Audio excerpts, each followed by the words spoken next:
असे हरिभक्तीपरायण भागवताचार्य, रामायणाचार्य, वेद शास्त्र सर्व त्यांनी अभ्यासलेले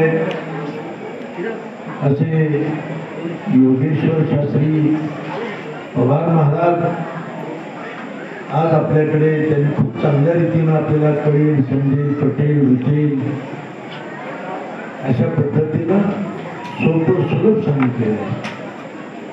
खरं तर त्यांच्या अध्ययनाची कक्षा फार मोठी आहे. वेदशास्त्र संपन्न जंगले शास्त्री महाराज डोंगरगड संस्थान आहे.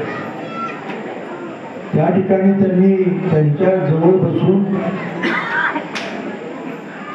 10-12 वर्ष अध्ययन केलं, उत्तम प्रकारचं अध्ययन केलं आणि अशा पद्धतीनं तो विचार गुरुकृपेनं आज ते मोठ्या उत्साहाने उत्कटतेनं आणि प्रामाणिकपणानं संप्रदायाची सेवा करतायत. आज या ठिकाणी येऊन त्यांनी खूप चांगलं निरूपण केलं. खरं तर कीर्तन ही समाज उद्धाराचं पवित्र साधन आहे आणि त्या साधनाचं पावित्र्य ठेवणं, शुचित्व ठेवणं ही सर्वांची जबाबदारी आहे. आणि निवडक असे आमचे महाराज आहे की जे या परंपरेला आज त्यांनी खूप चांगल्या रीतीनं जोपासलेलं आहे. त्यामध्ये योगेश महाराजांचा क्रमांक वरचा आहे, लक्षात ठेवा. विद्यार्थ्यांना त्यांनी आता त्यांचं भजन तर फार अपूर्व आहे. जंगले महाराजांच्या जेवढ्या कॅसेट आहेत, काकड्याचे असेल, हरिपाठाचे असेल, भजनाचे असेल, या प्रत्येक कॅसेटमध्ये योगेश महाराजांचा आवाज आहे. फार सुंदर आवाज आहे.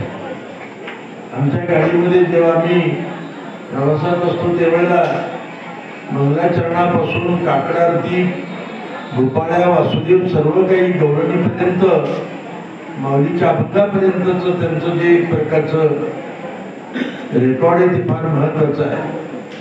आणि म्हणून आज जे काही महाराष्ट्रामध्ये तरुण पिढीमध्ये, या पिढीमध्ये प्रबोधनाचं काम करतात त्यामध्ये योगेश महाराजांचा वरचा क्रमांक हे आपल्याला नाकारता येणार नाही. चांगली गोष्ट आहे.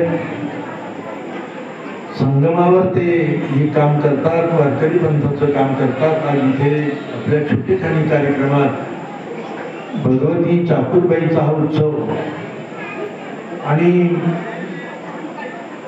गेली 25 वर्षे ही परंपरा आहे. तशा अर्थानं या परिसरात येऊन मला 45-46 वर्ष झाली.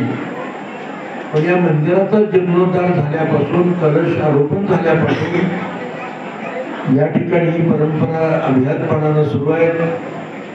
उत्तम रीतीनं सर्व वाडीचे ग्रामस्थ काया वाचा सेवा करतात.